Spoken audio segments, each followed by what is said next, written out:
Hey there, we're Talia and Ophira Edut, identical twins and astrologers. Welcome to AstroTwins Radio, where we bring the stars down to Earth. We are about to have the weirdest week ever, and that's saying something given the way 2025 has begun. But with what's ahead from January 20th to 26th,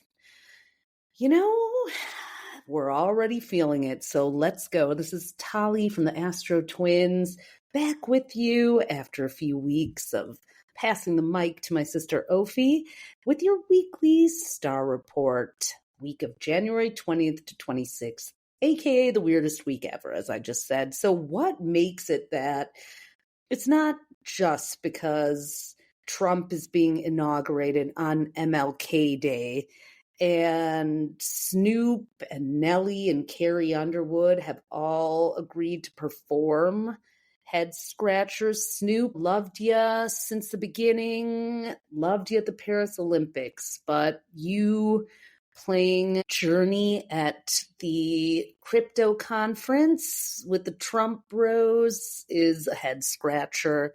So what makes this the weirdest week ever? It's not just because weird events are happening, but for the first time in our lives, the first time since 1798, in fact, the Sun and Pluto, shadow dancer Pluto, are meeting up. They make a conjunction. They meet at the same degree in the sky every year. But this is the first time in our lives that they're meeting in Aquarius, which is the sign of technology, the sign of progress, the future, computers, space travel, innovation, AI, community, togetherness, belonging, collaboration. Aquarius is this really interesting energy that we're going to be bathing in for a couple of decades in a way that we never have before to this extent. It is Aquarius season. The sun went into Aquarius Sunday, and I happen to love Aquarian energy. My sun is in the 11th house, Sagittarius sun. The 11th house is like Aquarius, the 11th sign, and some of my favorite people on the planet and galaxies beyond, which I think their souls hailed from, are Aquarians. It is a quirky, eccentric energy that isn't afraid to push the envelope, and it takes us into new ideas, everything from hippie Burning Man style collaborations to technology and crypto, which I'm all for, used responsibly. I don't even know what that means anymore, but I won't be dating my chat GPT, though I won't judge anyone who is, because, hey, you know what? That catfisher on the other end of the dating app might be less real than the AI chatbot sometimes.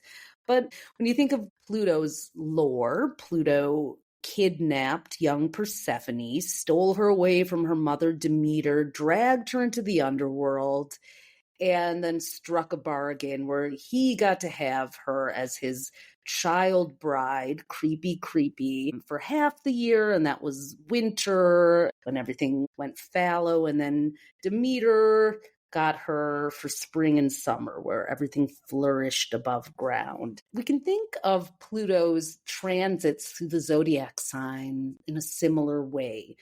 And it's been weaving in and out of Capricorn and Aquarius, kind of teasing its longer transit in Aquarius since March of 2023.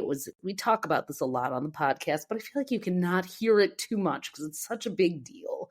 This year, Pluto was in Aquarius for a little while, March 23rd to June 11th of 2023, and then for a longer while, actually, last year, 2024, from January 20th to September 1st. And then on November 19th, it officially let go of its long 16-year cycle through Capricorn, the sign of the patriarchy that probably got Trump elected, if we're going to finger anything in astrology. And now it's in Aquarius. It's in Aquarius, kind of hijacking all things Aquarian as it enters the game. TikTok is no more. Well, at least for the moment. Anyone who tried to log on, I was with my niece Sibel last night, and we both got the message that has been now widely circulating that TikTok's gone bye-bye, but there are great hopes that Trump will bring it back. He's supposed to give it a 90-day extension. So let's talk about that hijacking of very Aquarian things that's already happening in advance of this Sun-Pluto conjunction. The Sun-Pluto conjunction, let me just lay out what that is. So that happens once a year. It's been happening in Capricorn for the last 16 years at the same degree in the sky. So the sun is bright, illuminating. It shines clearly on everything, helps us see. And then Pluto is down in its cave going, don't look over here. There's nothing to see over here. Go back to your upper worlds. Leave me alone. I'm doing my nefarious backdoor dealings here. So the Sun and Pluto meeting up, already some serious conflicts of interest going on. And we do tend to see things that are hidden in the shadow, but can also create this real power for these Plutonian figures, the Sun being this energizer, the solar power figure. So I'm kind of thinking, what is this Pluto Demeter deal that's going to be struck with TikTok as the kidnapped Persephone? TikTok is kind of Plutonian in its own way too, but when we think about what seems to be like a little bit of a Trumpy publicity stunt along with some backdoor dealings, Mark Zuckerberg was visiting the White House and he's gone all Trumpy. We've got Elon Musk. So we have two bazillionaires who own social media networks, hanging out with Trump, kissing the ring. Will one of them be making a bid for TikTok? Is that what's going to come? Will Trump and Truth Social be the co-owners? Or will one of his billionaire buddies be the one to make the bid? I just feel like TikTok's going to come back and be owned by someone who's in his circle. And they're going to get quite the whopping dollar amount for it. That's my prediction. Again, it's all happening in that underworld. The fact that it disappeared, even for a few days, is having a widespread social impact. And I also feel like that's shining a light on our addiction to it as well. Our addiction to social medias, our connection to the world, our connection to each other. Instead of getting out there and actually meeting in person, The Atlantic had a cover story declaring the 2020s the antisocial century, saying that we are actually getting people fatigued by social media. Before the smartphone era, we'd go to work or school, then we'd come home, we'd have some downtime, we could check out, not think about anybody, watch some cartoons, read a book, do our homework. Now we're constantly scrolling and basically hanging out with people virtually in our time off. So then when it's time to go and maybe get out and mingle, it's like, I've already filled that cup. But we haven't. We haven't had the energetic benefits of being around people actually sharing our electromagnetic fields, which extend 30 feet outside the body.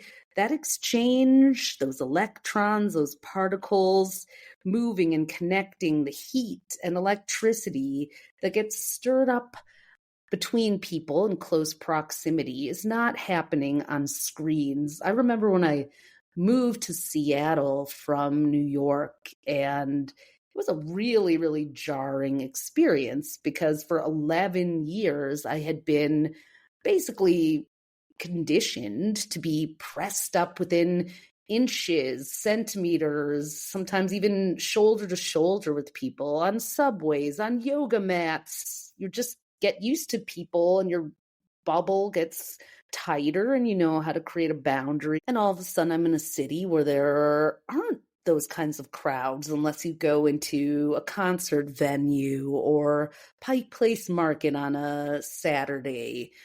And people don't want to be that close to each other. There's actually a term called the Seattle freeze for how people are supposedly unfriendly to strangers or want to keep these larger boundaries. Now, I have a lot of great friends in Seattle. I'm not saying people are frosty, but it's just a discomfort with that kind of proximity. Some would call it a healthy boundary. We all have a little bit of the Seattle freeze now without realizing it because we're having these virtual hangouts. And Pluto could be destroying that to wake us up to a different way of doing things.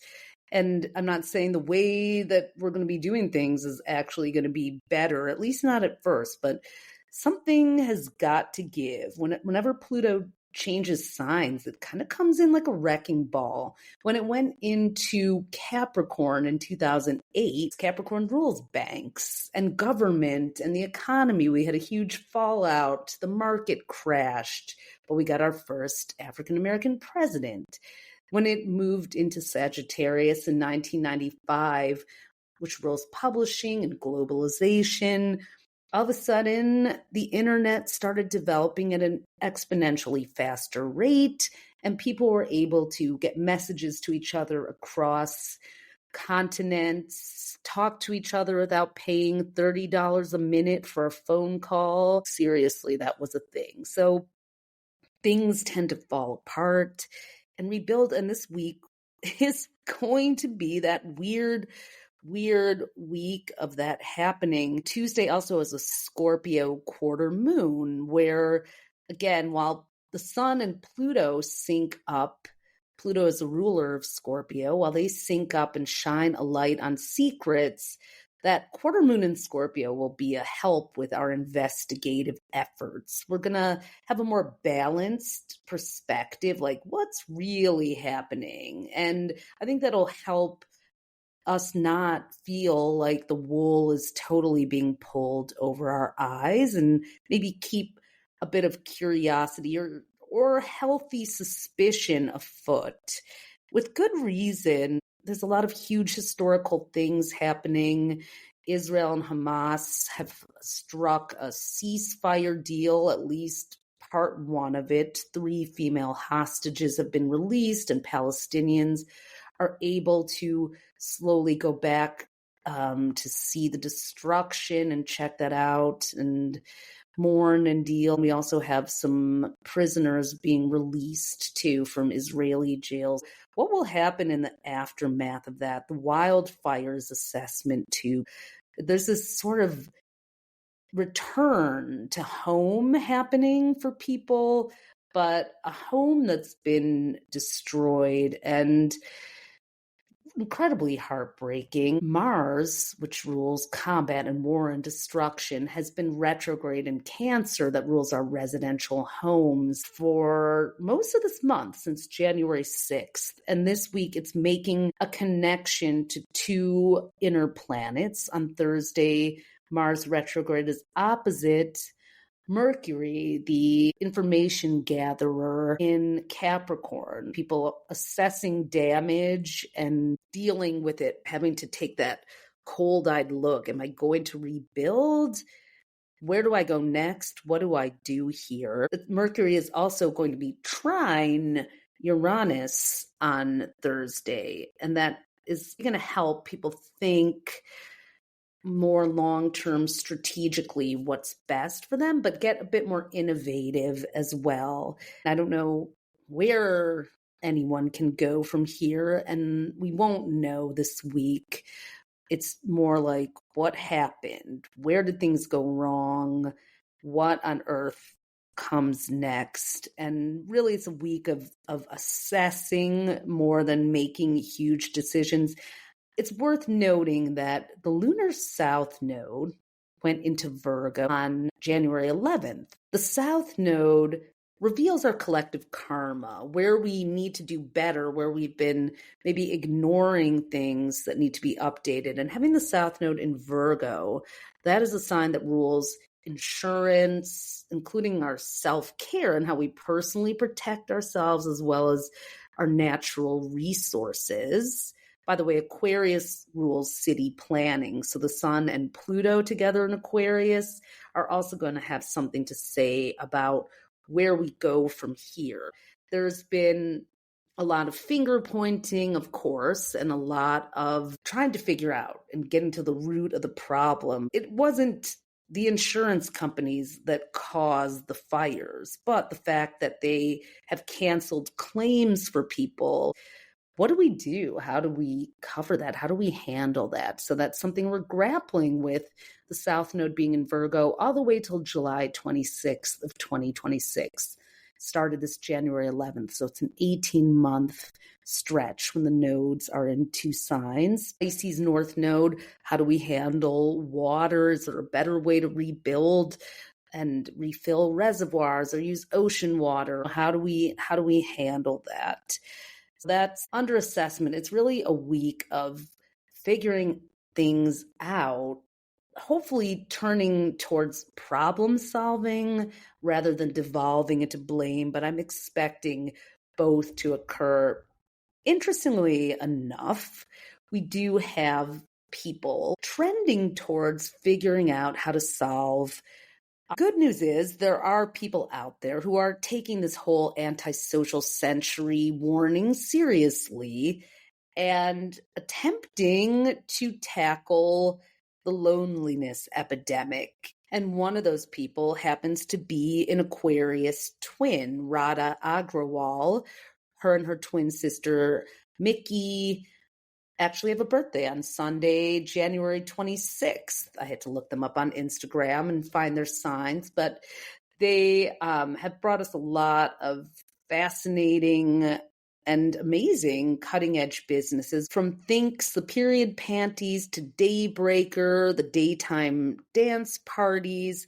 Now Radha is working on a club called the Belong Club, which is here to take away the shame of loneliness and bring people together to meet in conscious and mindful ways.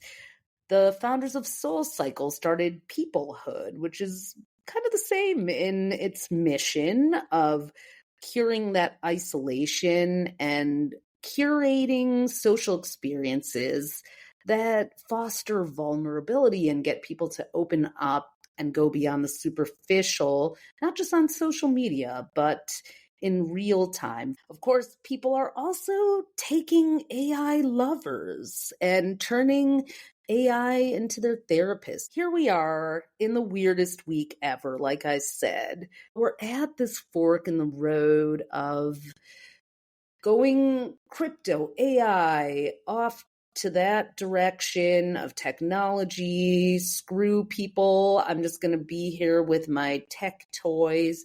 And then, wait, there's an energy, there's vulnerability, there's the sentient being, community model, hippie side of Aquarius that plenty of people are also embracing. That's the weird thing about Aquarius. It's both techie and hippie at the same time. It's a sign that is represented by a glyph of two waves of energy. So is that energy going to be coming from something that's solar powered or something that's soul powered, aka another human being? And we just have to kind of wait and see right now. There's a word that comes from a film, but now it's being embraced in a more far-reaching definition: hypernormalization.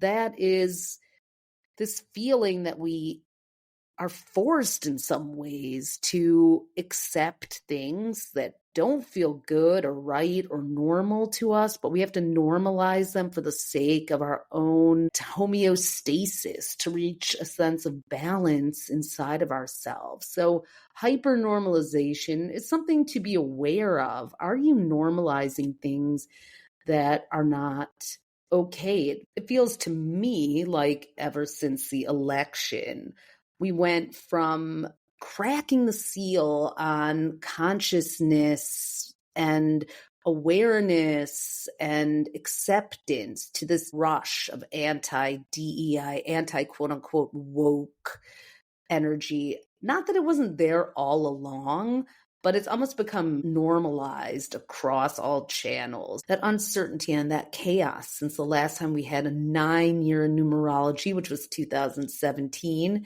and that has kicked up again in 2025, this being a 9-year, which is all about transition and change. It's the end of the 9-year numerology cycle. We have a 1 year where everything resets next year, but knowing that this year is going to be one that could bring back some trauma for many of us, bring back that intensity, that insanity, that watching the news and fearing that our immigrant friends would be deported, that our lives would be turned upside down, that rights would go to hell in a handbasket. We don't know, but we do know. And how do we cope with that? How do we prepare for that? You almost can't because it feels out of control and out of your hands. Hypernormalization might be a coping technique that we have to use as long as we remember that none of this is and none of this has to be our new normal. We just have to find, perhaps in the shadows of Pluto's underworld, communities where we have people who think like us, who see the Aquarian vision, because ultimately Pluto is the phoenix rising from the ashes, but sometimes things have to be destroyed or removed or taken away in order for us to appreciate them and remember them. Now, if you, like us, believe that you always have a say, at least in some corner of your life, and you want to create an amazing 2025 for yourself because you can. It might be a more spiritual connection that you are looking for, or maybe you're trying to navigate the outer world in this strange TikTok free landscape. Well, inviting you to come join us Sunday, our annual vision board event, which you can sign up for at astrostyle.com/events. It's a free event, and we actually have kind of gamified the transits for the year. We've gamified the big cosmic events.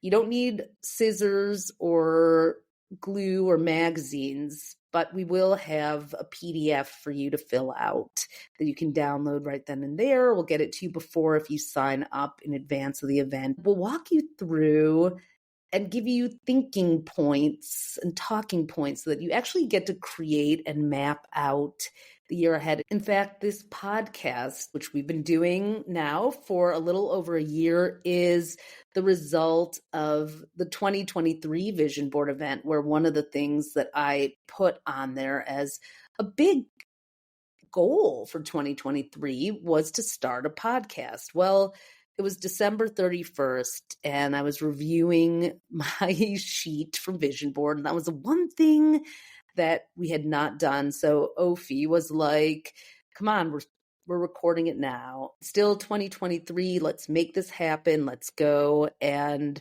it's been such a rewarding thing to do. So what are we going to create together for 2025? I know I just gave you a little bit of an apocalyptic weekly forecast here, but the truth is there are some apocalyptic seeming events with Pluto and Aquarius, the sci-fi sign. We just have to face the fact that society is going to change in some really weird ways. Now, how can we navigate this together? Come work it out together with us. For Vision Board 2025, we're playing Snakes and Ladders for the year of the snake.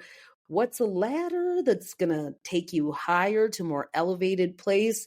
And what's a snake where you need to shed some skin or transform or look out for danger or turn in another direction? We're going to use all the transits of this year, walk you through them. And by the end of it, you're going to have this amazing map, this inspiring map that you can work with all year, all the way till December 31st, as I've discovered, really sets a great vision for your year ahead. So astrocell.com/events.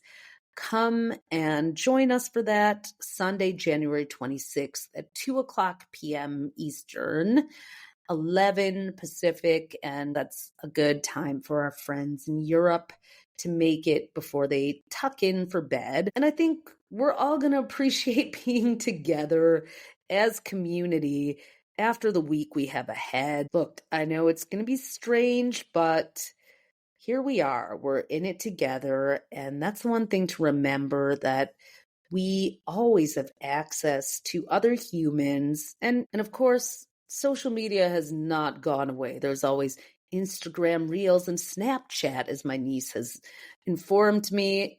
I'm down with Reels, won't be doing Snapchat. Tried it for a little while, but I'll leave that to the kids. But see you on Instagram if you want to come follow us at AstroTwins and keep the conversation going. Thanks for tuning in, everyone. Hope the weirdness of this week is the welcoming kind, and we'll be back next week if we don't see you on Vision Board. Have a good one, everyone.